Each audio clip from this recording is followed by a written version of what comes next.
Bismillah.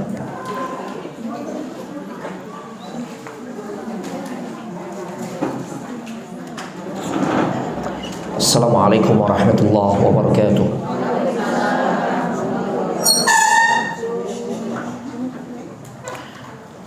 Innal hamdalillah nahmaduhu wa nasta'inuhu wa nastaghfiruh wa na'udzu billahi min shururi anfusina wa min sayyiati a'malina.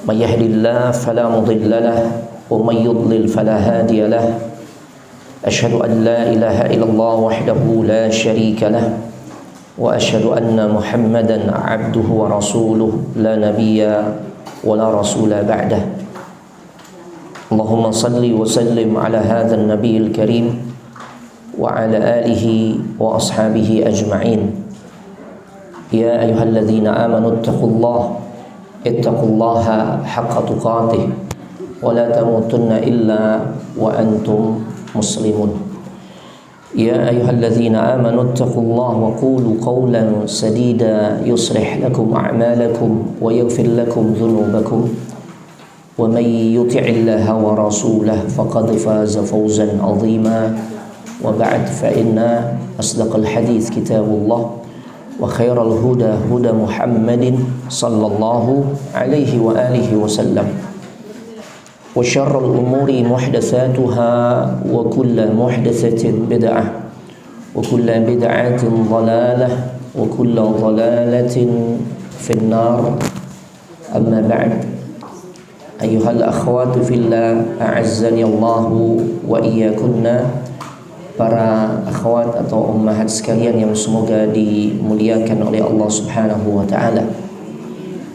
Alhamdulillah, kita sangat bersyukur kepada Allah Subhanahu wa taala di pagi hari menjelang siang ini bertepatan dengan tanggal 15 Rabiul Akhir 1445 Hijriah yang juga bertepatan dengan tanggal 30 Oktober 2023. Bi'aunillahi wa taufiqihi, dengan pertolongan serta taufik dari Allah Subhanahu wa taala kita bisa dikumpulkan di tempat ini, yaitu di Yayasan Dakwah Ummahatul Muslimat yang berada di daerah Palmeriam, Matraman, Jakarta Timur. Kami mengucapkan jazakumullah khairan wa barakallahu fikum kepada semua pihak, khususnya panitia, ya, pihak yayasan, pihak panitia kajian serta jamaah tentunya yang memberikan kepercayaan kepada kami untuk bisa berbagi ilmu.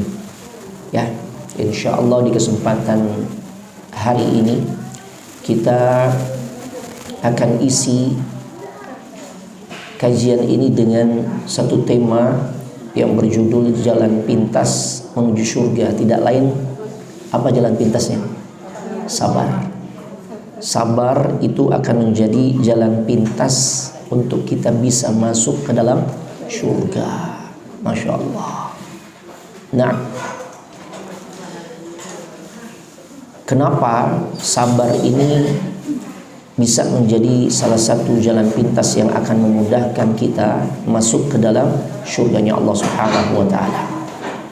Tidak lain karena sabar ini merupakan salah satu bentuk ibadah. Dan sabar ini merupakan ibadah yang sangat agung. Ya.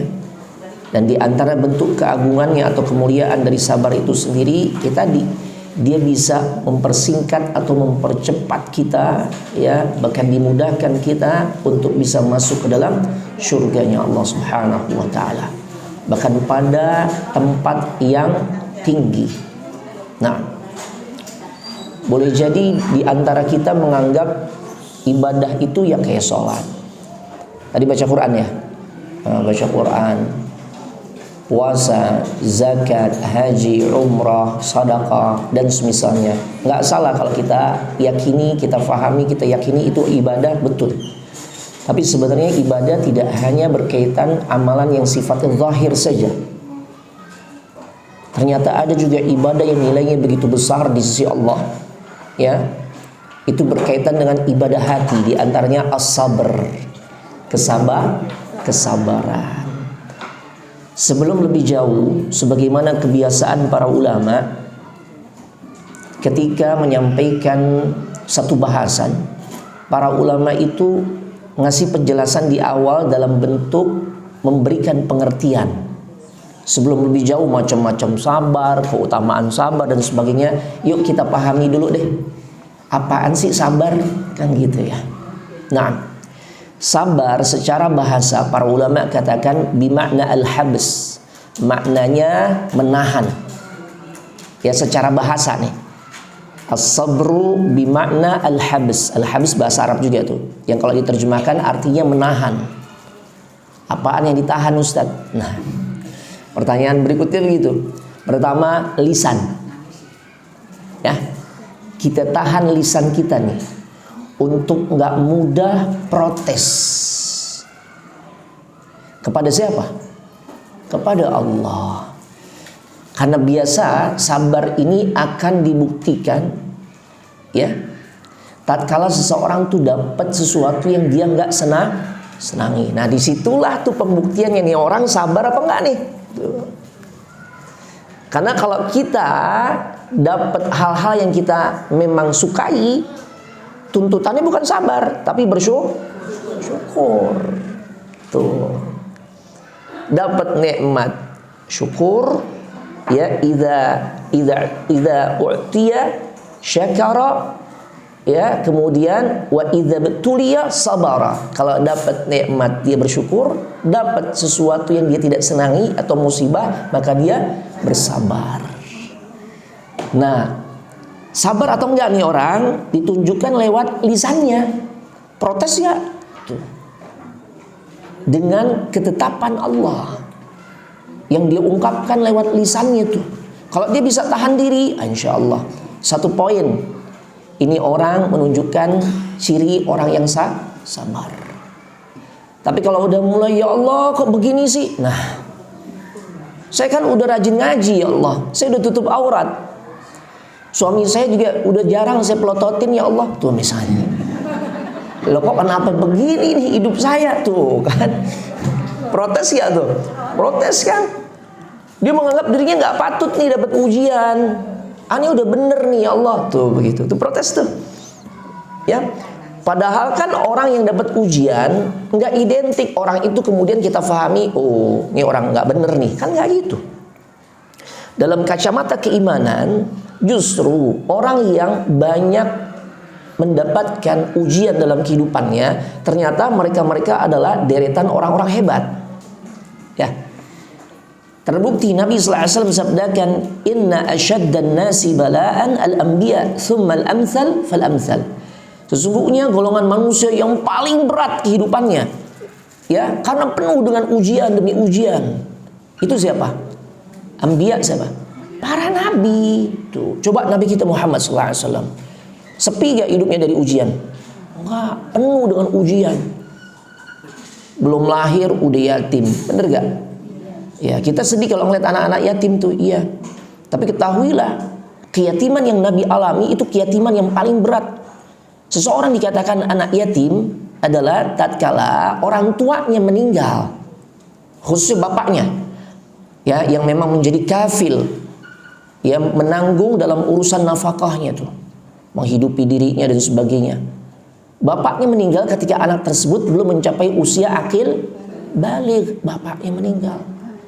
Kita sedih ngelihatnya, ya Allah. Makanya dalam agama kita nih, agama yang paling mulia, satu-satunya yang diridhoi oleh Allah, yaitu Islam. Inna dina indallahil Islam. Itu ngajarin kita tuh baik sama anak yatim. Makanya ada keutamaan mengusap kepala anak yatim. Usap tuh ada keutamaan tuh. Kalau hati kita nih pengen lembut, Nabi ajarin sering-sering ngusap kepala anak yatim. Karena mereka tuh gak dapat tuh usapan kasih sayang dari orang-orang dekatnya orang tuanya tuh. Kita usap, tapi jangan diusapin terus, ya, kasih juga duit gitu loh. Usap mulu nggak dikasih jajan atau apa, jangan. Usap mulu itu kasih jajan gitu ya. Nah, ini ajaran Islam ini luar biasa. Ya. Sampai Nabi mengatakan ana wa kafilul yatim kahadza. Aku bersama anak-anak, bersama orang-orang yang menyantuni anak-anak yatim itu seperti dua jari yang saling berdekatan. Masya Allah. Ya. Nah, kita kembali lagi. Nah, jadi sabar ini seseorang mampu dia menahan diri, ya, lewat lisannya untuk tidak mengungkapkan kata-kata protes terhadap keputusan Allah Subhanahu wa Ta'ala. Ya, ini kan yang sering kali kita nih nggak bisa mengendalikan. Terlebih tadi, ya, memang biasanya muncul teruji kesabaran kita. Nih orang sabar atau enggak di saat orang itu dapat ujian. Dan tadi juga telah kami sampaikan, manusia yang paling berat ujiannya adalah para nabi, orang-orang hebat nih. Ini jadi apa istilahnya ya? Yang membuat kita nih besar hati, ibu-ibu. Jadi kalau kita dapat ujian, jangan terus kita tuh merasa orang paling apes nih. Gue apes banget sih hidup gue, nggak pernah selesai dari ujian tuh. Temennya doain, tenang aja om, aneh doain deh, abis ini ente nggak bakal lagi ketemu dengan ujian, diaminin nggak? Aminin. Wah. Orang hidup Allah katakan wala nabluwannakum bi syai'im minal khaufi wal ju' wa naqsim minal amwali wal anfusi was samarat wa basyiris sabirin. Kata Allah, dan kami pasti uji kalian dengan beragam bentuk ujian. Yang Allah sebutkan dalam ayat tersebut ini bukan pembatasan, tapi sampel-sampel atau contoh-contoh ujian. Ya, di antaranya ya dengan rasa takut. Ya, ujiannya dalam bentuk rasa takut. Takut miskin, gimana nih suami udah gak punya pekerjaan, ntar kita makan apa? Takut tuh. Ya makan nasi lah, masih makan rumput. Kan gitu ya. Nah, kemudian ujian dalam bentuk kelaparan, ya Allah. Kemudian banyaknya jiwa yang meninggal, kurangnya buah-buahan dan sebagainya. Yang Allah sebutkan dalam ayat yang tadi Anda bacakan itu sebagian contoh. Padahal yang kita alami kan lebih banyak dari itu ujiannya kan. Suami bisa jadi ujian nggak, Bu? Ya Allah. Udah pelit, galak lah itu ujian tuh kan. Itu ujian gitu ya. Banyak nih, banyak.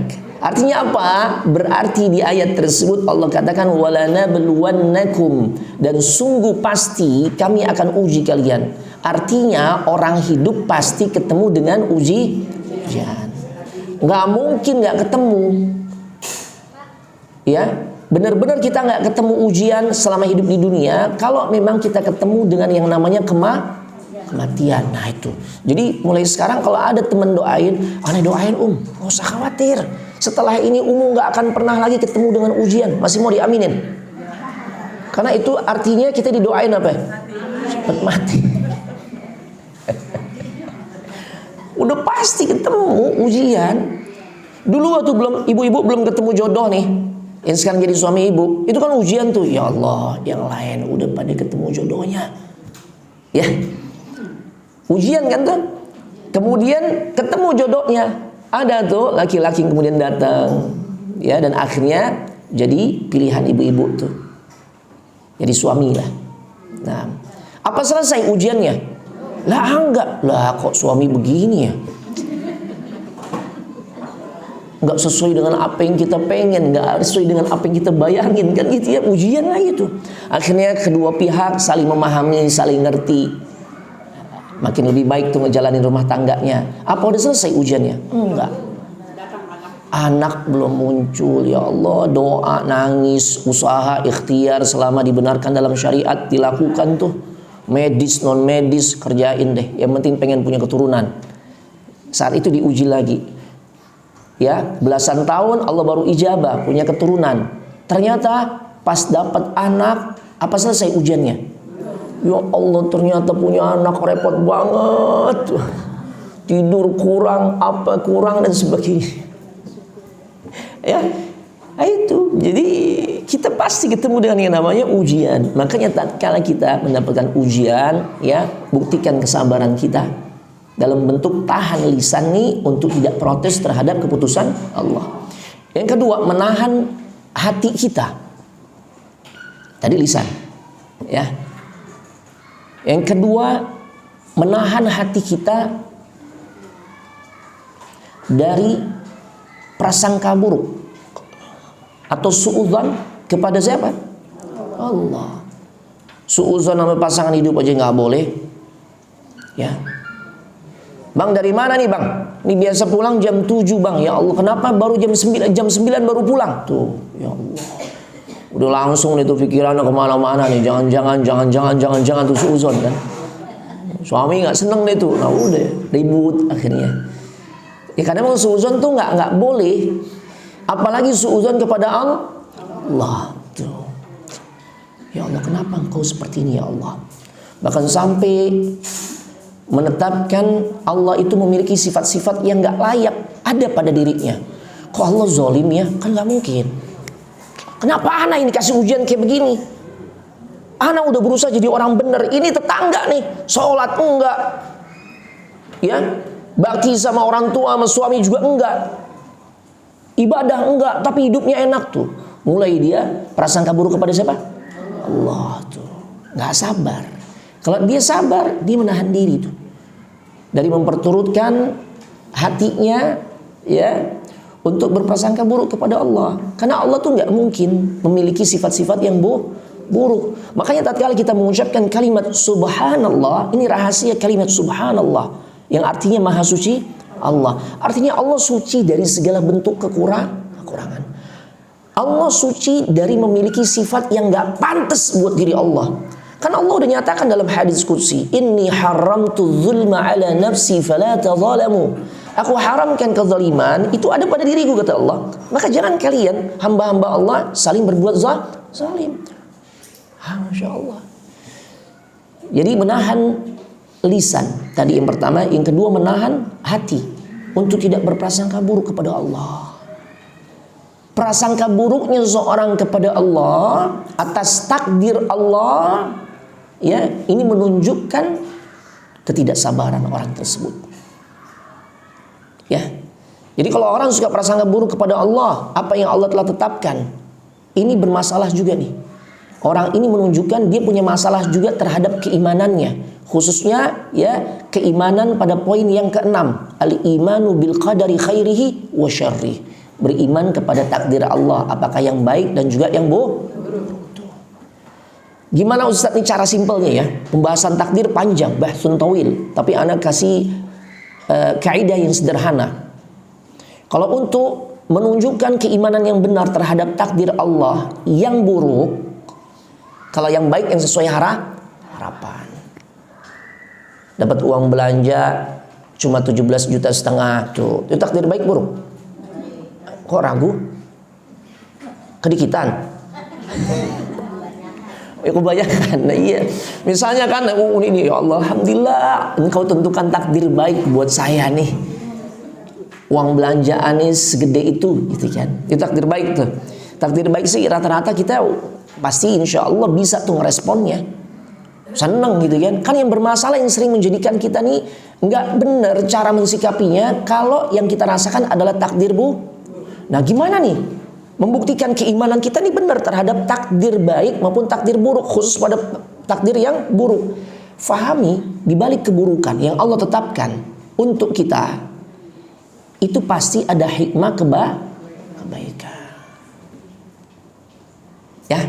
Wa asa an takrahu syai'a wa huwa khairul lakum. Boleh jadi ada banyak sesuatu yang kalian gak sukai, tapi sesungguhnya itu baik untuk kalian. Tuh. Ya. Awalnya dulu Nabi dan sahabat ketika perang Badar suka gak? Gak suka. Siapa yang suka perang? Iya kan? Gak ada yang suka. Apalagi tujuan saat Rasul mengumpulkan 300-an orang itu untuk menghadang kafilah dagangnya Abu Sufyan, bukan untuk perang. Makanya emang gak banyak perlengkapan perang yang dibawa. Tapi ternyata Abu Sufyan berhasil lolos, datang dari Mekah tuh. Pasukannya Abu Jahal 1000 dengan persenjataan yang lengkap. Ya. Nggak suka tuh Rasul dan kaum muslimin saat itu nggak suka. Nggak ada yang suka perang. Tapi ternyata hal itu baik. Kenapa? Karena dengan perang tersebut Allah beri kemenangan dan akhirnya kaum muslimin dipandang oleh kekuatan-kekuatan sekitarnya. Oh, mulai dikenal nih, mulai disegani dan dakwah Islam pun semakin berkembang. Tuh. Yang ketiga, menahan al-jawarih, anggota tubuh. Tadi menahan lisan yang pertama, yang kedua menahan hati. Yang ketiga, menahan anggota tubuh agar tidak melakukan maksiat kepada Allah Subhanahu wa taala. Ada orang ketika diuji dengan kesulitan, dengan musibah demi musibah yang dia alami dalam kehidupannya, menjadikan dirinya itu semakin jauh dari Allah. Gua udah gak mau sholat lagi. Ngapain sholat? Sholat aja juga ya hidup jadi begini tuh kan.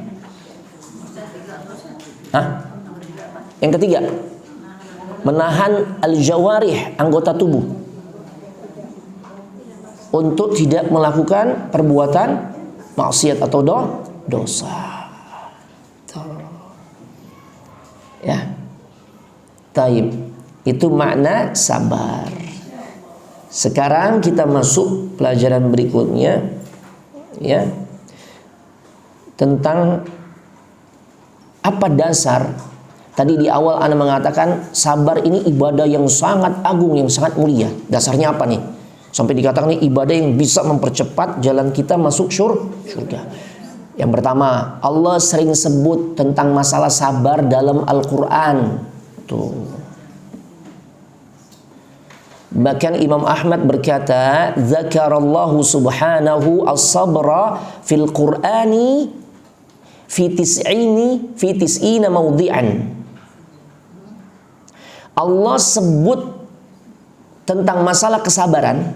Allah sebut istilah sabar nih, perintah sabar, keutamaan sabar di dalam Al-Quran itu ada pada 90 tempat. Satu tempat saja kita dapati di Al-Quran, mungkin di satu ayat, ada tuh tentang masalah sabar. Ini udah menunjukkan kita harus yakin sabar itu penting. Sabar itu sangat mulia. Kenapa? Allah sebutin dalam Al-Quran. Ini sampai berapa? 90. Ini menyebutkan nih ulama besar, Imam Ahmad Ibn Hanbal, muridnya Imam Syafi'i. Ya, Masya Allah, luar biasa. Taib. Yang kedua, ya, kenapa sabar ini bisa mempersingkat jalan kita menuju surganya Allah? Ya, tidak lain karena semakin tinggi kedudukan seseorang di sisi Allah, semakin besar pula ujiannya. Otomatis dia butuh bekal. Bekal menghadapi ujian yang terbaik adalah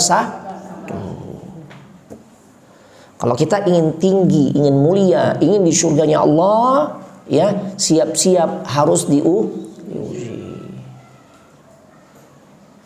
Ahasiban nasu an yutraku an yaqulu amanna wa hum la yuftanun. Apakah manusia itu mengira mereka ditinggalkan, dibiarin begitu aja mengatakan kita udah beriman tuh, padahal mereka belum diuji? Nggak mungkin, kita diuji dulu. Ada ibu-ibu dulu, ya, sekolah langsung SMP.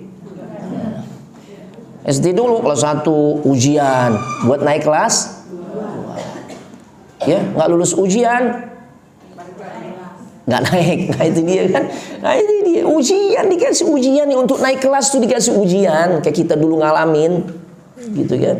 Sama orang hidup begitu. Orang ingin mulia di sisi Allah, ingin tinggi derajatnya, harus dikasih dulu ujian agar nanti tampak mana yang beda nih, mana yang layak nih mulia di sisi Allah, mana yang tidak. Nah modalnya sabar nih untuk bisa lulus ujian. Ya. Poin berikutnya, kenapa sabar ini bisa menjadi jalan pintas agar kita bisa masuk surga, dan dia adalah ibadah yang sangat agung, ya. Karena sabar adalah anugerah yang sangat berharga bagi seorang hamba. Nabi mengatakan, wa ma u'tiya ahadun 'ata khairan wa awsa' minas sabr. Enggak ada satu pemberian yang dikasih kepada seseorang yang lebih baik dan lebih luas dibandingkan kesabaran. Masya Allah. Nabi Muhammad jadi Khalilullah, kekasihnya Allah. Nabi Ibrahim juga jadi kekasihnya Allah. Ya, dan tentunya juga nabi-nabi lain secara umum, nabi-nabi dan rasul yang lain, ya, menjadi mulia di sisi Allah dengan sebab kesabaran. Nah, dua ini nih, Nabi kita Muhammad dan Nabi Ibrahim, sampai diberi gelar Khalilullah atau Khalilur Rahman, kekasihnya Allah, karena keduanya unggul dari sisi kesabaran. Bayangin Nabi Muhammad SAW ditimpukin pakai batu, dihina-hina, berdarah-darah, lari menyelamatkan diri itu berdua dengan ya sahabatnya Zaid ibn al-Harithah di Taif. Ya Allah, dalam keadaan berdarah-darah datang malaikat Jibril menawarkan bantuan, bersamaku malaikat penjaga gunung. Kalau engkau mau, mereka akan tibanin tuh gunung kepada kaum yang telah berlaku zalim kepada dirimu. Apa yang direspon, apa yang ditunjukkan oleh Nabi Muhammad? Apa jawaban beliau? Gaspol? Terusin? Enggak. Kalau ibu-ibu gimana? Gaspol.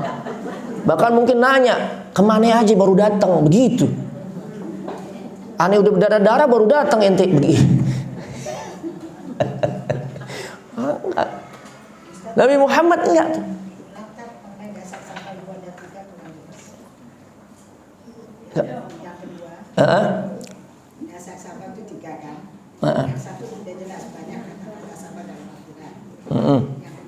Oh, yang kedua apa Bu tadi? Poin kedua. Karena sabar. Sabar anugerah, udah belum? Itu ketiga ya. Semakin tinggi seseorang kan ya, itu semakin besar ujiannya.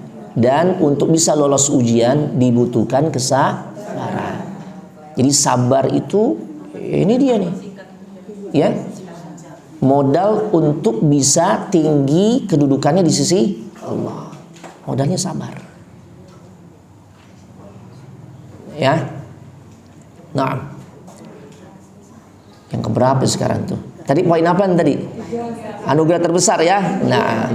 Kemudian yang berikutnya. Ya. Sabar ini pahalanya nggak terbatas. Tuh, ya Allah, pahalanya gede banget. Pahalanya besar. Ya. Masya Allah.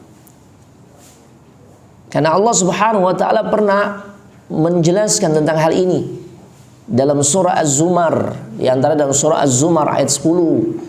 Innama yuwaffas sabiruna ajrahum bighairi hisab. Sesungguhnya hanyalah orang-orang yang bersabar tuh yang nanti akan diberikan pahala yang gak terhingga oleh Allah atau dari Allah. Allah akan kasih pemberian pahala kepada seseorang dengan pahala yang gak terhingga. Kepada siapa? Orang-orang yang bersabar. Karena rata-rata pahala yang Allah kasih buat kita nih dari amal saleh atau ibadah yang kita kerjakan, dalam hadis Nabi sebutkan antara kelipatan minimal 10 sampai 700 kali. Tuh rata-rata tuh. Ada juga yang 100.000 kali lipat. Apaan Bu? Salat di Masjidil 100.000 kan? 100.000. Ada yang 1.000 kali lipat. Salat di mana? Nabawi. Ada yang 500 kali lipat di Aqsa. Ya. Nah, kalau sabar bukan 1 juta kali lipat, bukan 1 miliar kali lipat, terserah Allah, nggak ada batasannya, luar biasa. Kayak puasa, as-sawmu li wa ana ajzi bi, puasa itu untukku, aku nanti yang akan memberikan pahalanya. Artinya kalau Allah nyebutkan seperti ini bukan 1 juta, 10 juta, 1 miliar, enggak, terserah Allah, sama nih kayak sabar begitu. Ya, makanya sabar ibadah yang sangat agung. Pantas para ulama katakan dia bisa menjadi jalan pintas untuk memasukkan kita ke dalam surga. Sabar.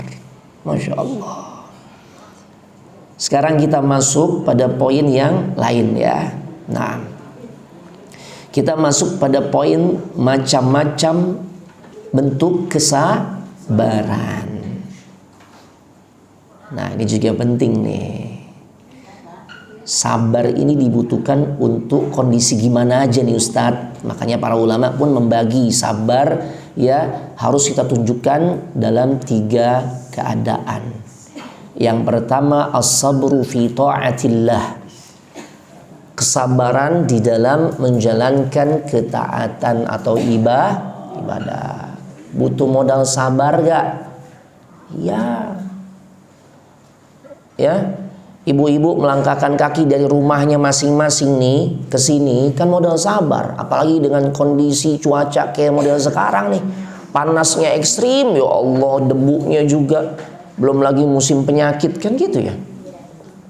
Tapi dengan modal sabar deh, mudah-mudahan jalan ke surga nih. Tuh. Kan gitu ya. Sabar tuh diantaranya. Sampai di sini tadi juga ada tahsin ya. Tadi apaan tadi? Tahsin atau arisan? Oh iya baca Quran, masya Allah, murojaah. Ini sekarang kajian, sabar. Ya masya Allah dibutuhkan kesabaran. Karena kalau nggak membutuhkan kesabaran, kalau nggak ada kesabaran, Ustadz Faurozi lama bener sih dah tuh kan. Sabar. Ya sabar, oh ya masya Allah. Dibutuhkan kesabaran untuk tetap bisa bertahan menjalankan ibadah. Sholat tarawih lama gak? Apa yang bikin kita bisa tetap bertahan sampai imam selesai baru kita selesai? Sabar. Apalagi kalau ibu-ibu sholat tarawih di Mekah Madinah, ya, umroh di Ramadan, ya Allah. Itu hari pertama sampai hari ke-20. Kalau ngambil paket umrohnya yang kayak begitu tuh, hari pertama sampai hari ke-20 pilih deh. Yang penting sebelum 10 hari terakhir. Itu 13 rakaat ba'dal isya. Mulainya menjelang jam 9, isyanya menjelang jam 9 kalau Ramadan di sana tuh. Makin malam ya. Biasanya tarawih itu jam 10 kurang. Nanti selesainya jam 11 lewat tuh. Ya Allah. Nah, nanti 10 hari terakhir kalau di kita kan fenomenanya beda dengan di sono. Kalau di kita ya makin menjelang akhir pasti masjid musola mengalami kemajuan pesat. Apanya yang maju? Tuh kan, cepet banget jawabnya, jangan-jangan yang pada kabur. Tapi kalau ibu-ibu sih memang di rumah juga afdal. Ini bapak-bapak nih yang dimaksudkan nih. Suami tuh nyetin, bang 10 hari terakhir makin semangat bang. Jangan justru makin banyak pules, jangan makin banyak tidur. Lailatul Qadar di 10 hari terakhir, gituin. Ya, masya Allah. Nah ini penting nih. Nah, butuh sabar untuk tetap bisa bertahan. Sholat tarawih, ya. Makanya kalau umrah Ramadan kenapa ganjarannya itu besar? Kahajjati ma'i, seperti haji bersama diriku kata Nabi. Pahalanya seperti pahala haji dan bukan hanya sebatas haji, hajinya bareng Nabi. Ya Allah. Kita kan kadang pengen haji nih, kalau Ustadz fulan nih, anak pengen nih haji bareng Ustadz viral gitu kan. Ya Allah. Emang keutamaannya apa? Paling kalau keutamaan apa sih? Kelebihannya bisa selfie itu doang. Nggak ngejamin kemudian hajinya pasti mabrur kalau mau Ustadz fulan, enggak. Karena itu udah masing-masing tuh. Kan gitu ya. Tapi ini spesial nih, orang yang umrah di Ramadan hajinya seperti ya bersama Nabi, masya Allah. Karena emang berat. Ya, di momen 10 hari terakhir, masya Allah, tarawehnya ba'dal isya'nya nambah, yang tadinya 13 jadi 20 rakaat. Nyambung nanti yang tengah malam, setengah 2, 13 rakaat tambahannya. Pilih yang mana, yang 13 atau 20? Dari diamnya sih milihnya yang kedua itu, yang dikitan gitu ya. Ntar dulu tuh yang 13 tuh 3 juz. Itu 3 juz tahun 2000-an. Sekarang ini 1 juz seperempat. Itu juga kalau diterapin di Matraman sih pada bedehem mulu kali. Gitu ya, ini imam nggak tahu diri gitu. nggak sabar. Makanya sabar dibutuhkan dalam melaksanakan ibadah. Ada cerita, Bu. Cerita menarik, Masya Allah, dari Syekh Abdul Razak Ibn Abdul Muhsin Al-Badr, salah satu ulama besar di Madinah, ya. Ya, alhamdulillah Allah masih panjangkan umur beliau, Masya Allah. Beliau pernah cerita, beliau punya guru yang dimana aku nggak kenal namanya, kata beliau. Dan guruku ini pun nggak kenal siapa aku. Aneh ya, kok bisa begitu? Dia punya guru, ya, aku nggak kenal namanya. Dan guruku ini juga nggak kenal aku. Lah, ini gimana? Jadi gini, Syekh Abdul Razak ini ulama yang sangat tawadhu, Bu. Ya, satu hari di momen 10 hari terakhir Ramadan, beliau ingin sholat tarawih yang tengah malam, yang 13 rakaat 3 juz. Ya Allah, 3 juz, subhanallah. Nah, ketika beliau sedang duduk, tiba-tiba duduklah seorang yang keadaannya cacat. Dia duduk di hadapanku, dia taruh tuh tongkatnya, karena kakinya cuma satu. Tiba waktu sholat tarawih yang tengah malam, yang 3 juz bacaannya, bisa 2 jaman tuh. Selesainya 15 menit biasanya, kisaran kurang lebih 15 menit sebelum subuh. Jadi sahurnya sekedarnya. Kalau kita kapan sahurnya? Iya, habis sahurnya kita, Masya Allah, kepala kakap, semur, macam-macam gitu ya. Kan itu ya, ya nggak cukup 15 menit. Nah, apa yang terjadi? Ya, itu durasi tarawihnya lama. Ya, disitulah beliau menganggap orang itu sebagai gurunya. Tatkala orang ini cacat, cuma punya satu kaki, dia berdiri, ya, bertahan sholat dengan keadaan menggunakan satu kaki sampai selesai itu imam. Allahu Akbar. Akhirnya beliau mendapatkan pengajaran, ya, beliau mendapatkan satu pelajaran berharga dari orang tersebut, ya, yang kemudian orang itu dianggap sebagai gurunya. Untuk bisa bertahan di dalam menjalankan ibadah itu sangat dibutuhkan modal yang utama adalah kesabaran. Ini orang sabar nih. Imannya luar biasa dalam bentuk sabarnya ini. Masya Allah. Makanya beliau katakan dia adalah guruku yang aku tidak mengetahui namanya. Ya, beliau pun nggak tahu siapa namaku. Dan beliau berasal dari Indonesia. Masya Allah. Alhamdulillah, ada juga yang positifnya. Kadang-kala kan yang Indonesia yang macam-macam itu ya, yang suka gunting-gunting kiswah Ka'bah, ketangkap siapa tuh? Orang mana? Indonesia. Yang suka nyoret-nyoret di Jabal Rahmah, ya. Tuh, coretan-coretan nama-nama orang mana? Indonesia. Ya, tapi ada juga timah itu yang luar biasa itu. Kata Syekh Abdul Razak kayak gitu, yang bisa menjadikan kita tetap bertahan ibadah, ya, menjalankan ketaatan, diantaranya bermodalkan sabar. Dalil, kita butuh dalil nih. Untuk poin pertama, Toha 132. Dalam surat Toha ayat 132 Allah berfirman, wa'mur ahlaka bis-salati wastabir 'alaiha. Ya Allah, dan perintahkanlah keluargamu untuk mengerjakan sholat, untuk melaksanakan sholat, dan sabarlah engkau di dalam melaksanakan sholat.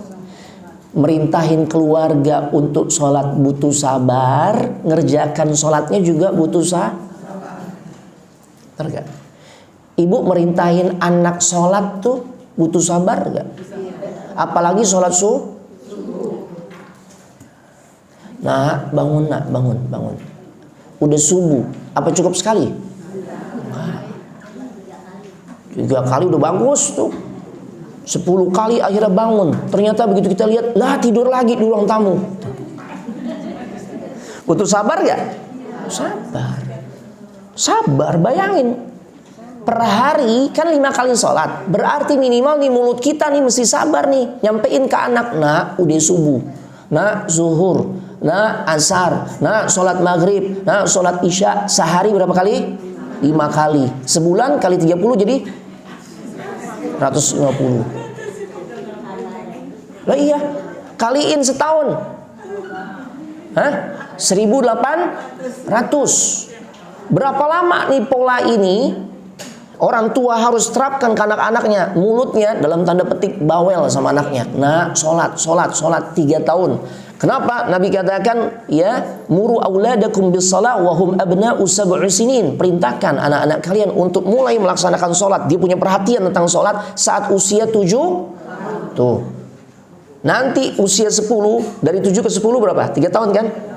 Caranya udah dirubah tuh. Boleh dengan memukul, tapi pukulan yang tidak menyakiti. Pukulan bukan dalam rangka melampiaskan emosi. Tuh anak sampai pada lebam gitu kan, pada biru-biru. Kenapa? Digamparin sama emak, suruh sholat, nggak gitu. Anak tuh ini membekas nih, mukulnya itu nggak mesti. Jangan mukul badannya. Ada pemukul badannya jangan yang sampai menyakiti. Paling enggak dengan ekspresi kemarahan. Jadi anak perhatian nih. Oh nih, Umi sampai marah nih bukan perkara ringan nih, bukan perkara remeh nih. Ya kan kita ada masa-masa di mana kita mulai agak-agak nakal gitu kan. Ya kita semua sama begitu. Begitu orang tua tuh, ya, ini pengalaman anak. Abah anak itu, beliau tuh kalau udah mulai ngegas gitu ya, bahasa anak sekarang tuh ngegas ya. Kita termasuk anak nih mulai ya hobi main sampai lupa sholat. Biasa udah ngambil sarung tuh. Sarung dibikin jadi kayak pecut gitu kan. Tapi sampai wafatnya beliau nggak pernah tuh. Itu sarung mampir ke badan kita nggak pernah. Dipecut tembok, ceter, kaget kita. Ya sholat tuh. Dan itu ngebekas. Secara psikologi di hati anak tuh ngebekas. Oh ya, Abah sampai marah nih berarti bukan perkara ringan nih. Perhatian akhirnya. Tatkala kita mulai bengkok nih, diingetin lagi sama orang tua, lebih mudah. Kenapa? Udah kebangun tuh. Pondasi perhatian dirinya terhadap pentingnya sholat. Tuh. Ya. Nah, tadi kan setahun 1.800 kali. Lamanya kan 7-10 tahun 3 tahun. Kali lagi 1.800 kali 3. Berarti 5.400 kali nih mulut nih setiap hari itu. Ya. Selama 3 tahun berarti minimal tuh. Ya, hitungannya tadi nih 5 kali per hari. Berarti kalau 3 tahun kita jalani 5.400 kali nih mulut kita nih nyampein ke anak sholat. Secara psikologi itu ngebekas gak di hati anak? Iya. Makanya ketika orang tua suka curhat, Ustadz gimana Ustadz? Anak alhamdulillah udah dapat hidayah, anak hijrah bersama suami. Anak pengen semua anak-anak juga seiring sejalan Ustadz. Khususnya perhatian terhadap sholat. Tapi anak-anak susah banget Ustadz. Anak udah contohin Ustadz. Biasanya anak gak langsung jawab, anak tanya dulu. Ibu, bapak mulai intensif ya perintahkan anak untuk sholat. Anak usia berapa? SMA Ustadz, seiring anak hijrah. Ya pantas. Kan tadi Nabi ajarkan polanya 7 tahun. Bukannya gak bisa. Kalau ternyata pola yang ibu terapkan beda dengan yang Nabi ajarkan, maka konsekuensinya sabarnya harus harus lebih kerja keras. Kenapa? Karena menyelisihi apa yang Nabi ajarkan. Nabi ajarkan 7-10. Itu masa-masa di mana anak tuh benar-benar masih menjadikan orang tua figur utamanya tuh. Ya kalau orang condet bilang dia demen banget nih orang tuanya tuh, masih dekat, masih lengket. Tapi kalau udah SMA, dia udah cari figur yang lain yang lebih dia sukai. Temennya kah? Ya, tokoh-tokoh idolanya kah yang dia tonton, kan gitu. Makanya orang tua posisinya udah beda tuh dibandingkan anak-anak yang usia 7-10. Artinya apa? Nggak ada kata terlambat, cuma harus lebih sabar. Karena startnya telat. Harus sabarnya lebih tuh. Ya, Masya Allah. Jadi sabar di dalam menjalankan ketaatan, menjalankan ibadah, butuh modal sabar. Orang-orang yang melaksanakan atau berada di atas kebatilan saja, mereka sabar tuh. Ini kan yang bikin kemudian semakin banyak tuh wanita-wanita muslimah nggak punya rasa malu. Mereka keluar rumahnya ya dengan membuka auratnya. Ini kan hasil kesabaran dari orang-orang yang memulainya nih. Ini misalnya nih dulu di Palmeriam nih jarang kita lihat perempuan pakai you can see. Ya, pakaian kekecilan gitu. Nah, tiba-tiba mungkin muncul seorang wanita nih yang dulu hidupnya di kota besar, dia punya kebiasaan bebas, pulang ke Palmeriam, dia bawa kebiasaan itu di Palmeriam. Awalnya tuh banyak cibiran, perempuan nggak tahu diri, nggak ada malunya. Sabar dia ngejalanin tuh, ya, dengan berpakaian dengan cara seperti itu sampai akhirnya banyak tuh yang ikutin dia. Ini di atas kebatilan aja kan banyak orang-orang yang sabar. Kenapa kita di atas kebenaran, di atas jalan takwa, ya, tidak sabar? Mereka sabar untuk masuk neraka. Karena itu jalan ke neraka kan? Kalau nggak tobat itu bisa jadi jalan ke neraka. Orang kalau belum tobat dari dosa, ya, membuka aurat, matinya gimana? Su'ul khatimah. Iya, karena dia belum bertobat tuh dari dosanya, bisa jadi dia su'ul khatimah tuh. Nah, kita yang berada di atas jalan Allah, di atas ketakwaan, maka sangat tentu membutuhkan kesabaran yang lebih. Ya, berinfak sabar. Ngejalanin ketaatan itu sabar. Kenapa? Karena manusia kecondongannya suka gak sama harta. Ya, dia harus lawan nih, ya Allah, anak pokoknya harus lawan nih sifat pelit nih, sifat cinta terhadap dunia. Karena memang Allah udah mengatakan wa tuhibbunal mala hubban jamma. Manusia itu sangat cinta dengan hartanya, dengan kecintaan yang luar biasa. Tapi dengan kesabarannya, ya, dia berharap dengan sedekah yang dia paksakan nih, dia keluarkan dari hartanya, sekalipun nih hati berat gitu ya. Semoga ini menjadi sebab jalan kemuliaan. Semoga ini menjadi payung nanti di mahsyar tuh. Ya. Dia sabar tuh. Nih, kantong kanan warna pink, kantong kiri fulus yang warna biru. Mana yang kita ambil? Kita ngerogoh kantong kanan atau kantong kiri? Hah? Kanan. Masya Allah, luar biasa. Bagus, kalau begitu bagus. Tapi ada juga nih ternyata enggak, anak nggak mau kantong kanan, nggak kantong kiri, siapa tahu kantong belakang ada yang abu-abu tuh.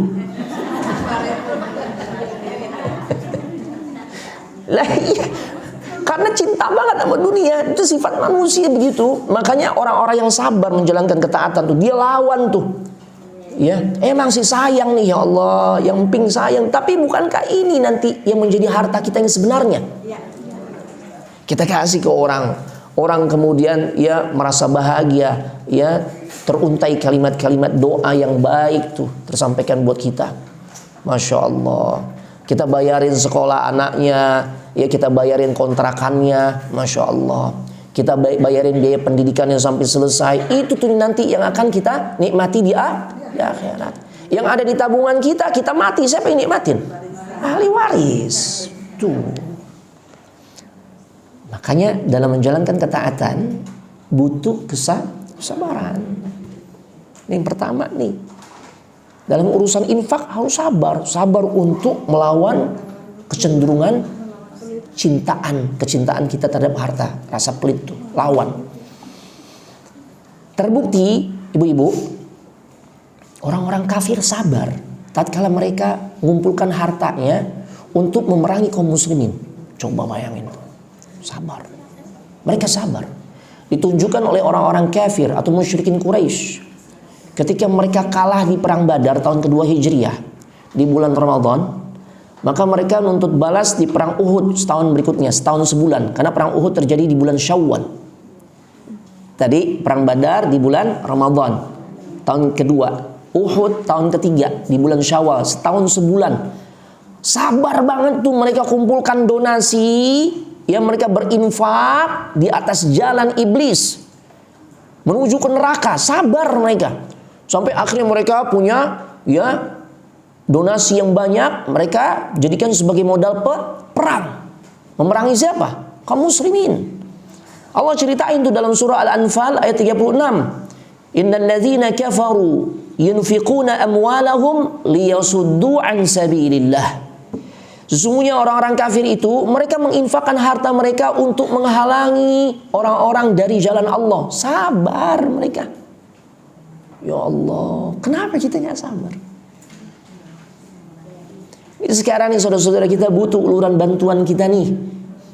Muslimin di Palestina. Ya, kita tahu ada lembaga-lembaga yang amanah. Kita titipin deh. Tuh, Masya Allah.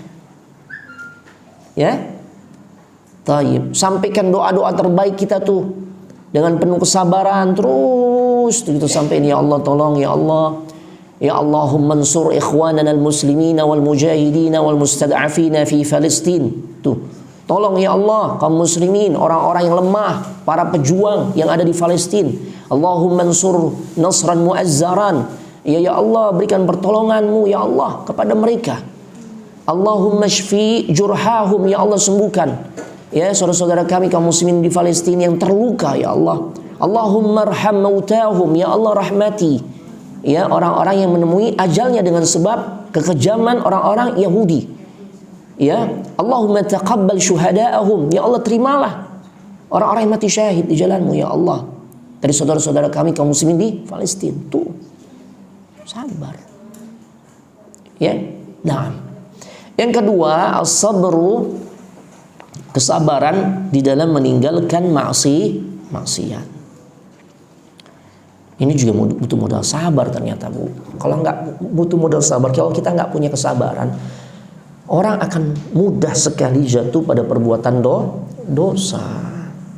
Makanya ketika para ulama membandingkan ujian sabar yang dialami oleh Nabi Yusuf, kan banyak sekali ya. Lebih berat mana tatkala beliau diuji kesabarannya ketika dicemplungin sama saudara-saudaranya, dimasukin ke dalam apa? Sumur. Ya Allah, jahat bener saudara-saudaranya. Laporan sama abahnya tuh, sama Nabi Yakub, kita mau ajak main Nabi Yusuf, kita mau ajak main. Oh baik kan, Masya Allah. Dicemplungin tuh, dimasukin ke dalam sumur tua. Udah begitu bikin drama, nangis. Iya, kata orang nangis Bombay gitu kan, di depan abahnya. Bikin drama, gimana nggak bikin drama tuh? Baju Nabi Yusuf dilumuri darah. Ya Allah, laporan sama abahnya Nabi Yakub, yang namanya Nabi Yakub. Ya bahwasanya Yusuf udah mati dimakan serigala, jahatnya luar biasa. Dan saat Nabi Yusuf dapat ujian seperti itu, ya beliau modalnya apa? Sabar kan. Lebih berat mana ujian saat kondisi beliau dicemplungin oleh saudara-saudaranya ya ke dalam sumur, terpisah dari abah uminya belasan bahkan puluhan tahun, ya, atau yang lebih berat ujian berikutnya di saat beliau udah gede jadi laki-laki gantengnya luar biasa, ya, diuji kesabarannya untuk tidak berbuat maksiat ya saat digoda oleh isi pembesar Imra'atul Aziz. Masyhur sebutannya siapa? Zulaikha. Udah sampai Palmeriam nyebutnya nggak Zulaikha, Juleha. Tuh.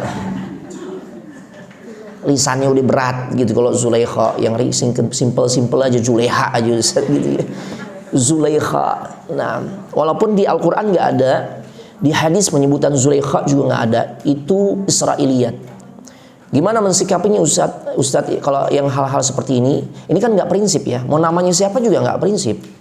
Cuma memang masyhur disebutkan oleh sebagian mufassirin. La tusaddiqun wa la tukadzibun. Jangan dustai 100%, jangan pula benarkan 100%. Artinya ini bisa benar bisa salah. Prinsipnya bukan pada namanya, ya biar memudahkan kita namanya Zulaikha gitu. Ya. Lebih berat mana nih? Lebih besar mana keutamaan kesabaran yang ditunjukkan oleh Nabi Yusuf saat diuji ya ketika dicemplungin oleh saudara-saudaranya ke dalam sumur, atau saat diuji ya untuk tidak bermaksiat dengan Zulaikha, wanita cantik, istri pejabat. Ya Allah. Kata para ulama lebih berat yang kedua, karena kalau yang pertama sifat sabarnya idtirari, nggak ada pilihan, terpaksa. Dicemplungin nih, emang gak ada pilihan. Mau ngapain lagi? Mau nangis jadi-jadinya? Nggak nyelesain masalah. Udah berharap aja semoga Allah kasih pertolongan. Bener, ada yang lewat terus keangkat, terus gitu. Kan gitu ya. Sabarnya terpaksa. Tapi kalau menghadapi ujian sabar untuk tidak berbuat maksiat, berbuat dosa saat digoda oleh Zulaikha, berat. Kenapa? Sabarnya sifatnya ikhtiari, pilih. Kenapa pilihan? Nabi Yusuf juga punya hasrat sebenarnya, lelaki-laki ganteng normal. Orang udah aki-aki juga kalau misalnya ngeliat perempuan cakep gimana kira-kira, kegoda gak? Iya kan? Nah iya.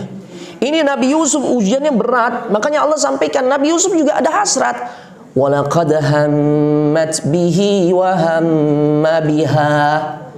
Zulaikha udah kebangetan nebat sama Yusuf, kan gitu. Yusuf juga sebenarnya punya hasrat kepada Zulaikha. Nabi Yusuf punya hasrat juga. Wajar, laki-laki normal ngelihat perempuan cakep. Ini berat nih ujian Ibu. Ujian untuk tidak melakukan perbuatan dosa yang dialami oleh Nabi Yusuf jauh lebih berat nih. Sabar yang dibutuhkan jauh lebih berat dibandingkan saat beliau dicemplungin ke dalam sumur. Kenapa? Ini ujian luar biasa. Yang goda dirinya wanita cantik, ya istri pejabat. Masa pejabat nggak cari istri yang cantik? Kan cantik.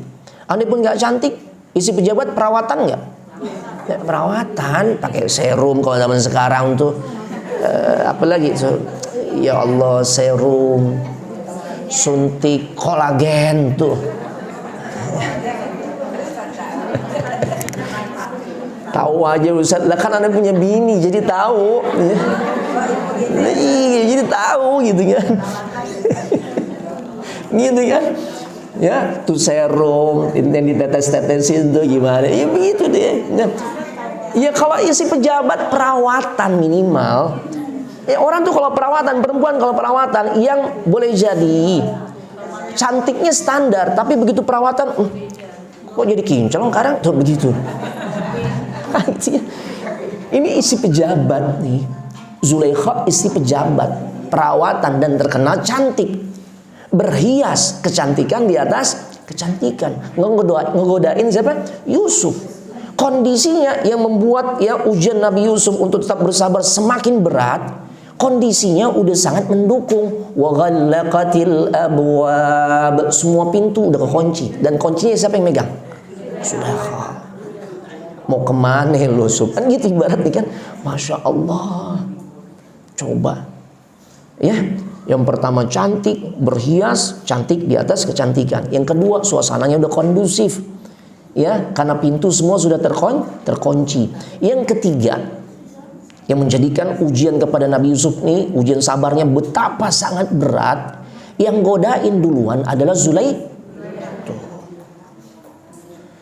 Kadangkala ini laki-laki kalau yang nggak nakal gitu ya, dia untuk ngegoda duluan tuh perempuan malu dia. Beda kalau digoda duluan, mulai setan bermain, ganteng juga gue ya, tuh kan. Akhirnya iman goyang nggak? Goyang. Bahkan kalau nih cowok dia jenggotan, jenggot ikut goyang, goyang, alis goyang. Itu tuh kalau digoda begitu. Nabi Yusuf digoda. Ya, udah gitu Nabi Yusuf punya modal ganteng nggak? Ya Allah, ini kegantengannya Nabi katakan syatrul jamal. Setengah dari kegantengan laki-laki paling ganteng yang ada di dunia dikumpulin numpuk pada diri Nabi Yusuf. Bayangin, ketika Zulaikha akhirnya terbukti dialah yang ngebet tuh. Kenapa? Robekan baju Nabi Yusuf di mana? Di belakang. Ya, akhirnya kan viral. Ya Allah, Zulaikha, ya. Cuma sama budak aja kegoda tuh kan. Viral zaman itu viral. Akhirnya Zulaikha nggak banyak ngomong. Mungkin dalam hatinya lu belum ngeliat aja gimana gantengnya Yusuf itu. Akhirnya apa? Diundang tuh wanita-wanita pejabat sosialita zaman itu, ya. Diundang deh. Datang. Nabi Yusuf nanti diperintahkan lewat. Nabi Yusuf nggak usah pakai TP-TP, nggak usah pakai tebar pesona deh, udah. Ya lewat melintas aja. Dan kemudian masing-masing itu wanita-wanita yang ngebully, ya, yang memojokkan, yang ngeledekin Zulaikha, mau-mauan tuh kegoda sama seorang budak, ya, mereka masing-masing dibekali pisau. Cuma nggak dijelasin tuh pisau sama apel, sama jeruk atau sama sosis apa, enggak ya. Ya, pisau. Nah, akhirnya Nabi Yusuf disuruh keluar aja melintas lewat sebentar. Apa yang terjadi? Allah katakan dalam surah Yusuf, wa qatta'na aydiyahunna wa qulna hasya lillahi ma hadza basyara. Mereka potong tangan mereka tanpa mereka merasakan. Kenapa? Saking takjubnya dengan kegantengan Nabi Yusuf, dan mereka berkata, wa qulna hasya lillahi ma hadza basyara. Ini bukan manusia ini. Ya Allah. Pantesan Zulaikha kelopak-kelopak gitu ya. Ikan gitu. Mereka aja tuh nggak sadar tuh. Iya kan? Kita aja tuh ngelihat laki-laki bencong tuh. Ini kan bencong. Artis-artis Korea tuh banyak bencong, Bu. Loh iya, artis kafir apa yang kita banggain? Kita lihat tuh anak-anak pada histeris. Ya Allah. Udah pada nggak normal anak-anak zaman sekarang tuh. Iya, coba ya begitu mereka datang histeris, wow, masya Allah. Iya, ini coba tuh. Iya, itu artis-artis Korea. Info dari rekan Ustadz yang juga pernah dakwah di Korea, mereka ceritakan tuh, ya laki-laki di Korea di antara obsesi mereka kalau punya prestasi sekolah, dapat hadiah dari orang tuanya, ya maka mereka tuh minta kepada orang tuanya di antaranya adalah rubah kelamin, operasi plastik tuh. Itu yang disukai oleh anak-anak zaman sekarang nih, yang kebanyakan mereka nggak sedikit dari kaum muslimin, muslimat. Itu kan, pada begitu kelakuan, wah histeris. Padahal nggak jelas kan ACDC. Nah, iya, laki-laki jadi-jadian kadang. Ini Nabi Yusuf nih, masya Allah gantengnya luar biasa. Ya, luar biasa. Artinya beliau punya modal. Yang nggak ganteng aja juga kalau digodain tuh merasa ganteng, akhirnya udah KO. Udah gitu yang godain juga nggak cantik. Kan itu ya.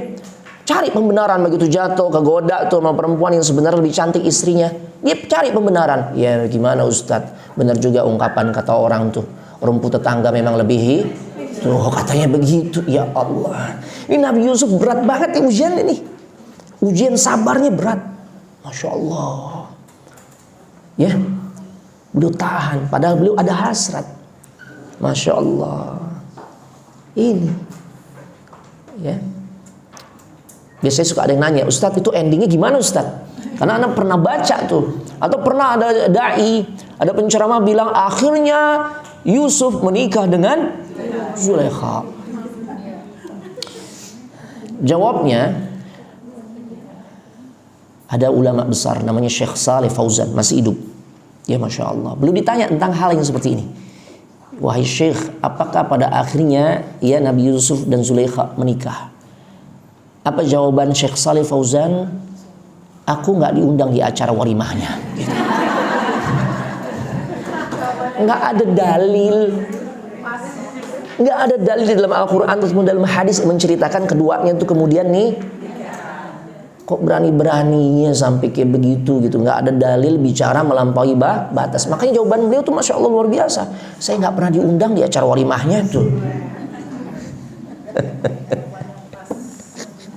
Ya, bukan itunya yang penting, karena emang nggak ada kabar, nggak ada cerita yang jelas sumbernya tuh tentang hal itu.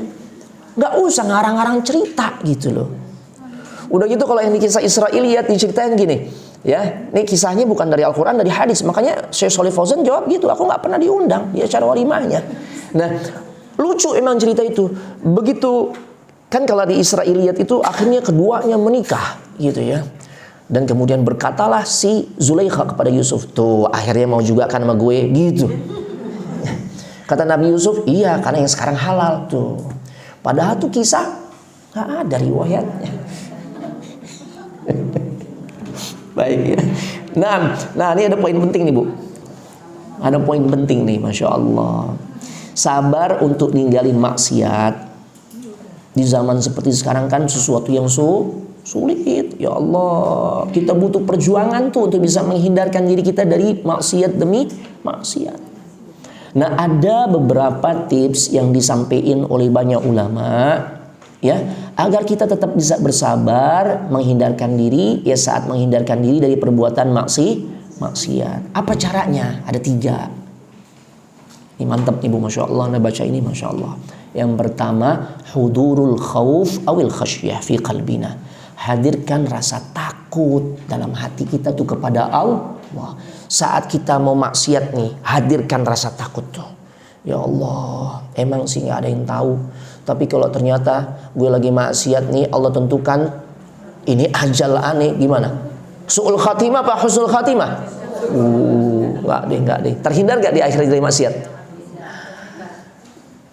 Kan itu tuh yang disampaikan oleh si wanita yang dia sepupuan, yang laki-lakinya tuh seneng banget sama tuh wanita, tapi yang perempuannya, sepupu wanitanya nggak suka. Tapi di saat sepupu wanitanya itu ya punya kebutuhan mendesak, dia akhirnya minjem duit tuh sama sepupu laki-lakinya.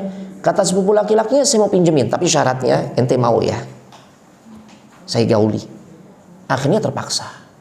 Nah, di saat ya sudah dalam keadaan ya tinggal terjadi ya perzinahan tersebut, maka si wanita berkata, ittaqillah, takutlah engkau kepada Allah. Nggak jadi. Dia takut tuh, langsung hadir tuh perasaan takutnya, dan dia mengurungkan niatnya untuk menzinai sang sepupu yang perjanjiannya kalau ente mau, ane kasih, nanti ane pinjemin.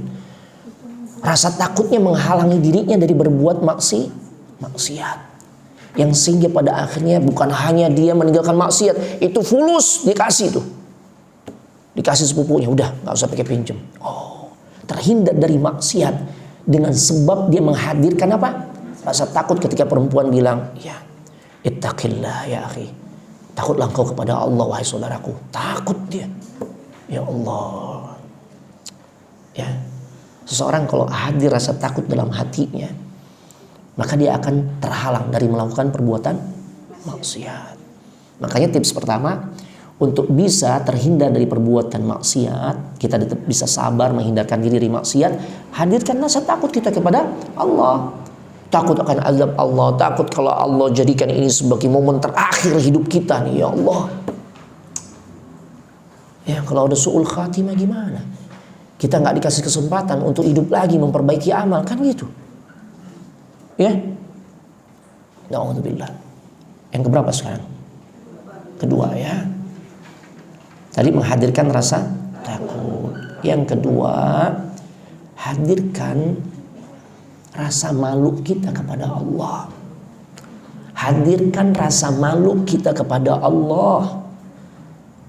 Kenapa kita mesti menghadirkan rasa malu kita kepada Allah? Malu dong, kan Allah udah kasih terlalu banyak nikmat buat kita. Bener gak? Ini kita nih bisa kumpul sekarang, nikmat dari siapa nih? Allah. Allah kasih nikmat sehat. Kalau Allah gak kasih nikmat sehat, di rumah sakit kita. Ya Allah. Allah kasih nikmat kita nih, masih bisa menggerakkan jari-jari nih, bisa nulis, bisa ngedengerin tuh ceramah, Masya Allah, bisa ngobrol dengan sama teman ummahat. Ini luar biasa nikmat, dan gak kehitung banyaknya nikmat yang Allah udah kasih. Terus kita kemudian ya di saat pemberian Allah gak kehitung banyaknya, semua sarana Allah kasih, Allah sediain buat kita, kemudian ternyata kita maksiat kepada Allah, kita balas Allah dengan maksiat kita. Tuh. Kan gak pas, malu akhirnya, tercegah dari perbuatan dosa. Anak malu. Makanya itu yang dilakukan oleh Nabi Yusuf. Nabi Yusuf itu diantaranya kenapa bisa selamat dari berbuat dosa, ya, saat udah digoda oleh Zulaikha, dan dia pun sebenarnya punya hasrat kepada Zulaikha. Kenapa? Hadir rasa malu kepada Allah ketika beliau berkata dalam surah Yusuf ayat 23, ma'adzallah, aku berlindung kepada Allah, innahu rabbi ahsana maswai, sesungguhnya Rabbku itu udah sangat baik kepada diriku, masa sih aku balas dengan kemaksiatan? Kita tinggal di bumi Allah, dikasih semua fasilitas yang memudahkan kita menjalankan keseharian kita tuh sampai mati kita, kemudian kita maksiat juga di bumi Allah ini tuh. Ya Allah. Ya, makanya Nabi Yusuf mengatakan, innahu rabbi ahsana maswai, aku berlindung kepada Allah, sungguh Rabbku telah memperlakukan aku dengan baik. Makanya aku gak mau memperturutkan keinginan Zulaikha. Allahu Akbar. Ya, banyak nikmat yang Allah udah kasih ibu-ibu, dan gak ada celah bagi kita untuk tidak bersyukur. Allah katakan, wa in ta'uddu ni'matallahi la tuhsuha, jika kalian mencoba menghitung nikmat Allah, kalian gak akan bisa menghitungnya, saking banyaknya. Andai pun kita hanya memfokuskan pada 3 nikmat saja, yang itu kita benar akui, kita rasakan, itu sebenarnya dunia masih berada dalam genggaman kita. Nggak ada celah buat kita tuh untuk tidak bersyukur. 3 nikmat aja, nggak usah yang banyak-banyak, 3. Nabi katakan, man asbaha minkum aminan fi sirbi, siapa di antara kalian yang ketika memasuki pagi hari, mengawali aktivitasnya, dia dikasih nikmat aman. Ini kita aman nggak? Lah aman. Ibu-ibu tadi mungkin udah belanja di tempat Mbak Yu, tukang sayur, itu kan aman. Nganterin anak sekolah, ya aman tuh. Datang ke kajian, aman. Yang kedua, mu'afan fi jasadi, diberikan nikmat sehat. Sehat gak kita? Sehat. Sekalipun jempol udah banyak tuh kesemutannya, itu tetap sehat. Itu sih faktor U. Iya gak? Jempol kesemutan, ya Allah, Astagfirullahaladzim, lama banget misalnya gitu. Itu sih faktor U. Tapi adanya kita di sini menunjukkan kita sehat. Kita bangun udah mulai cari pegangan, itu faktor U. Ya. Ya kan? Nah, mata kadang kalau udah ngelihat lamaan dikit udah mulai geremengan itu. Ini apa tuh? Ya, faktor U itu sih. Tapi tetap dikatakan kita sehat. Kita nggak butuh alat bantu nafas, kan gitu. Ya, makan juga masih nyaman, walaupun mungkin dimumut-mumut nggak apa-apa. Iya nggak apa-apa, daripada dimasukin selang. NGT dari hidung tuh. Allahu Akbar. Mendingan dimumut. Iya, kan begitu. Ya kan? Ini masih nikmat. Yang ketiga, ya. Yang pertama tadi nikmat aman, dikasihkan kita. Yang kedua nikmat sehat, dikasih juga nih. Kalau nggak dikasih nikmat sehat, kita nggak di Ummahatul Muslimat, RSUD tempatnya. Tuh. Yang ketiga, indahu qutu yaumi, kita dikasih kecukupan oleh Allah untuk mencukupi kebutuhan makan minum kita nih. Bukan untuk setahun, bukan untuk 2024, bukan untuk sebulan, bukan.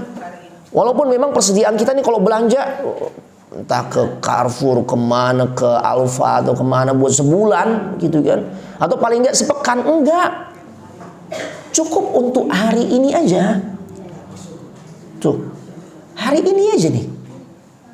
Kita tadi udah ada yang sarapan tuh, nambah lagi, habis sarapan nasi uduk tuh 4 sayur tuh misalnya. Ntar siang, nah itu tuh kan, hari ini aja kecukupi kebutuhan makan minum kita nih. Nah, pasti terpenuhi. Lah kita nih udah hidup masing-masing kan berbeda-beda nih. Udah yang 50 tahunan, 40 tahunan, 60 tahunan. Nah sepanjang hidupnya Allah cukupi gak makan minumnya? Cukup. Kalau gak Allah cukupi gak gemuk-gemuk kayak sekarang kan begitu. Jangan gemuk dah, ibu-ibu gak suka dia bilang gemuk ya. Sehat gitu ya. Nah itu kan.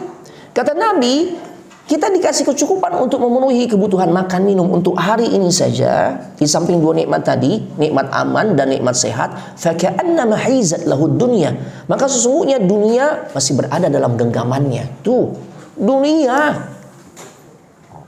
Iya, ini karena kebutuhan pokok, aman, sehat, bisa memenuhi kebutuhan makan sehari-hari kita. Udah. Apa beda orang yang punya fulus 1 triliun dengan yang gaji suaminya hanya sebatas UMR? Makannya beda. Yang 1 triliun makannya bisa 1 kontainer gitu. Enggak. Kan sama, 3 kali sehari juga kan. Kan gitu. Standar itu tuh yang Nabi katakan udah cukup bagi dirinya, merasa dunia masih berada dalam genggamannya. Terus masih merasa kita nih orang sengsara, paling sengsara di dunia. Lah, nggak pandai bersyukur. Makanya hadirkan rasa malu. Kalau malu ini sudah besar, ya malu karena Allah sudah banyak kasih nikmat kepada kita, maka insya Allah terhalang kita dari melakukan perbuatan dosa atau maksiat. Yang terakhir, untuk bisa terhindar dari perbuatan dosa atau maksiat, tanamkan rasa cinta kita kepada Allah. Tuh. Karena kalau dasarnya cinta, udah dapat musibah kita yakin. Nabi mengatakan, "Idza ahabballahu qauman ibtalahum." Jika Allah mencintai ya satu kaum atau seorang hamba, maka Allah akan beri ujian kepada kaum tersebut.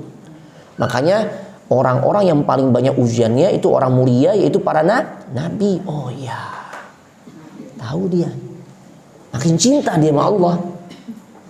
Tuh. Karena kalau dasarnya cinta, udah seberat apapun enteng, kan gitu. Ibu bisa lalui kan? Sekalipun dulu orang tua awalnya sih nggak setuju nih, tapi udah cinta gimana lagi? Itu laki-laki yang datang kemarin, Mbak, itu udah jatuh udah pilihan Ana tuh. Ana udah cinta mati sama dia tuh kan.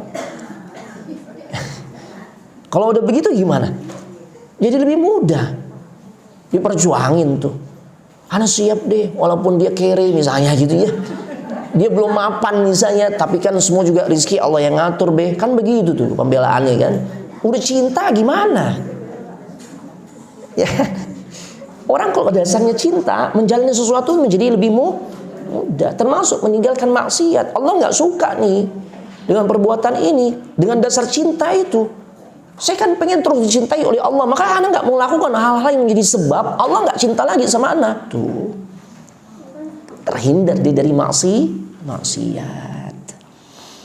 Terakhir sebagai penutup, kesabaran bentuk ketiga. Kan sabar ada 3 bentuk ya. Sabar dalam menjalankan ketaatan, sabar menghindari maksiat, dan sabar yang ketiga ini indal masaib, di saat menghadapi musibah. Ini umumnya kita nih memahami sabar itu memang pada saat dapat ya.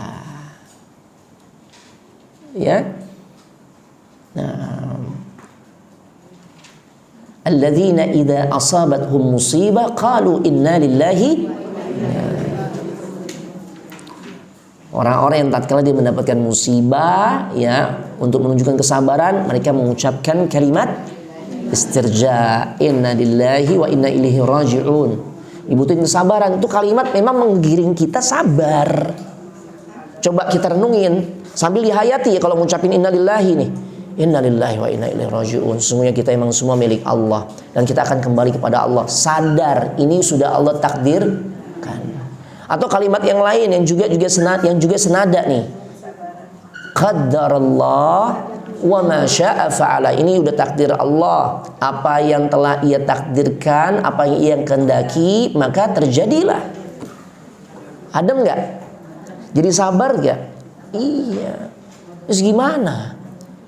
Udah takdir. Nah, makanya kalau udah ngucapin innalillahi atau qaddarallahu wa ma syaa fa'ala, enggak usah lagi diiringi dengan kalimat yang lain. Tapi kan, lah kan udah innalillahi, kok masih tapi kan? Kalau tapi kan nih berarti belum terima. Coba kalau tadi itu, nah katanya innalillahi. Kalau udah innalillahi udah serahin nih, udah takdir. Tapi kan, kalau sekiranya itu nggak bisa merubah takdir Allah. Tuh. Jadi kalau udah innalillahi jangan pakai tapi kan keluar dari mulut kita ya Bu ya. Tapi kan Ustaz, lah tadi udah innalillahi, kan gitu. Tinggal aja berharap Allah kasih yang lebih baik. Kan gitu ya. Masya Allah, sabar. Dibutuhkan kesabaran di saat mendapatkan musibah. Ya Masya Allah. Nah, ini bisa Anda sampaikan. Ibu-ibu ada pertanyaan? Kalau nggak ada kita pulang Bu. Loh iya mau ngapain lagi? Ya kita pulang. Ya atau mungkin ada agenda lain. Ana sih pulang gitu ya. Fadhal. 10 menit lagi nih Zuhur. Fadhal, afwan ana izin minum. Ada, tafadhali, silakan Ibu, bismillah. Batasan usia yatim sampai umur berapa? Barakallahu fikum. Batasan usia anak yatim sampai dia akil baligh. Akil baligh seorang itu beda-beda. Ya yang penting kita tahu ciri-ciri akil baligh bagi wanita telah memasuki masa haid. Bagi laki-laki dia udah keluar sperma. Tuh. Ya kalau bahasa simpelnya udah genit gitu kan. Hah? Iya nggak apa-apa karena hormonnya udah beda. Karena memang tontonan sekarang tuh begitu. Lebih akhirnya merangsang hormon-hormon endokrin dan sebagainya. Udah bukan yatim. Makanya kalau ibu-ibu, Ana suka dengar, Ustadz gimana Ustadz? Ana sekarang udah jadi yatim. Ya Allah, udah expired kalau ibu-ibu sih. Kemarin babe meninggal Ustadz, Ana yatim sekarang. Udah nggak yatim, udah expired, udah lewat. Gimana? Kalau udah akil balik, oh iya, udah hilang keyatimannya. Boleh, bukan berarti sisi keyatimannya yang memang sudah terlewati kita nggak boleh bantu. Ya bantu. Kan kita ngebantu orang bukan karena melihat sisi keyatiman, tapi karena kemiskinannya, ketidakmampuannya, gitu. Oh, udah gede, udah nggak yatim lagi, jangan dibantu. Enggak, lihat dulu. Bahkan nggak semua anak yatim patut dibantu. Anak yatim yang tajir banyak nggak? Nah, bantu ini gimana? Jagain tuh fulusnya, hartanya, sampai dia gede, gitu. Kalau ibu ngasuh anak yatim, ibu sendiri kekurangan, boleh pakai harta anak yatim, tapi nggak boleh secara zalim. Cukup hanya sebatas memenuhi kebutuhan-kebutuhan pokok. Ya, nggak boleh tuh. Misalnya dia punya lembaga penampungan anak yatim, dia kumpulin donasi, dia tentuin sendiri nih gaji buat dia nih ngurusin anak yatim, bisa beli mobil, bisa kawin lagi. La ilaha illallah, nggak boleh. Kalau hanya sebatas untuk memenuhi kebutuhan makannya saja boleh. Kenapa? Karena waktu dia kan dihabisin buat ngurusin, buat sebatas makan kebutuhan pokok. Nah makanya kalau dia sudah berkecukupan, dia nggak perlu lagi ambil gitu loh. Faham ya? Nah, ada lagi? Fadhali. Oh ya, ibu setelah itu ibu. Nah, umum, fadhali. Dalam biasanya bahasa kita ya, dia penyakit lama. Iya. Kita sabar dan ikhlas. Iya. Nah, dari segi bahasa kan kita bilang itu sebagai penghapus dosa. Betul. Betul ya kan? Betul. Karena sabar dan ikhlas. Iya. Sahih. Penyakit di dalam Islam atau bagi orang-orang Islam, dia sikapi dengan sabar, maka menjadi takfirus sayyiat, menggugur dosa. Bukan cuma penyakit, jangankan penyakit yang kondisinya lebih berat, lebih nggak enak. Miwasabin au nasabin, rasa lelah, capek, bete dan sebagainya. Ya, ibu-ibu capek nih, ya Allah enak banget jadi laki tuh. Tinggal duduk manis, kita bangun dari pagi dimasakin, masih komentar katanya nggak enak. Oh enak banget jadi. Nah, ibu sabar nih ngejalanin itu. Capeknya ibu, nahan ngantuknya ibu, ya maka itu menjadi penggugur dosa. Selain tentu mendapatkan pahala, dosa dikikis, ya dihabisin sama Allah tuh, ya dihilangkan. Pahala dialir, enak kan? Asal sabar. Jangan pakai komplain-komplain, enak banget jadi laki tuh, ya Allah. Lah ini sih udah ketetapan Allah, kok enak banget jadi laki. Fadhal. Waalaikumsalam warahmatullahi wabarakatuh. Tiga makna keutamaan sabar ya. Tiga makna sabar. Sabar itu menahan lisan. Sabar secara bahasa artinya menahan diri. Ya. Apa yang ditahan? Yang pertama lisan. Untuk tidak protes terhadap takdir Allah. Yang kedua, menahan diri lewat hatinya, menahan hatinya untuk tidak berprasangka buruk atau suudzon kepada Allah atas ketetapan atau takdirnya.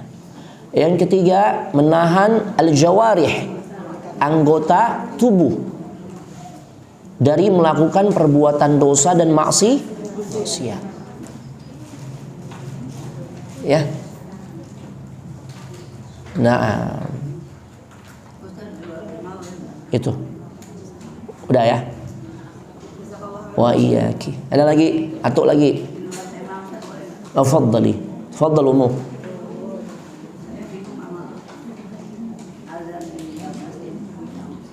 Kenapa? Azan apaan? Oh subuh. Emang di Kuitang bagaimana azannya? Kurang.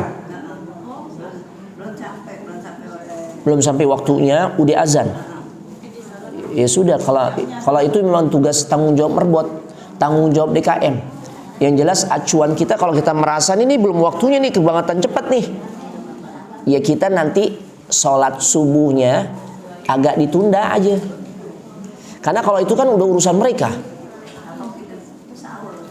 Hah?